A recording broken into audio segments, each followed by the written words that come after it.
Quiero comentarles que hoy vamos a hacer yopará. Yo ya adelanté la cocción del poroto con el locro. Le voy a agregar un poco de leche. Voy a volver a tapar. Vamos a usar cebolla, zanahoria, zapallo, ajos de apio, queso paraguay y finalmente más leche hasta alcanzar la cantidad de líquido que uno quisiera en el yopará.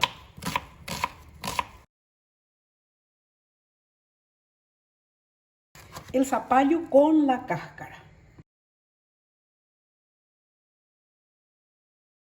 Ya comenzó a hervir de vuelta, entonces procedo a ponerle ya las verduras.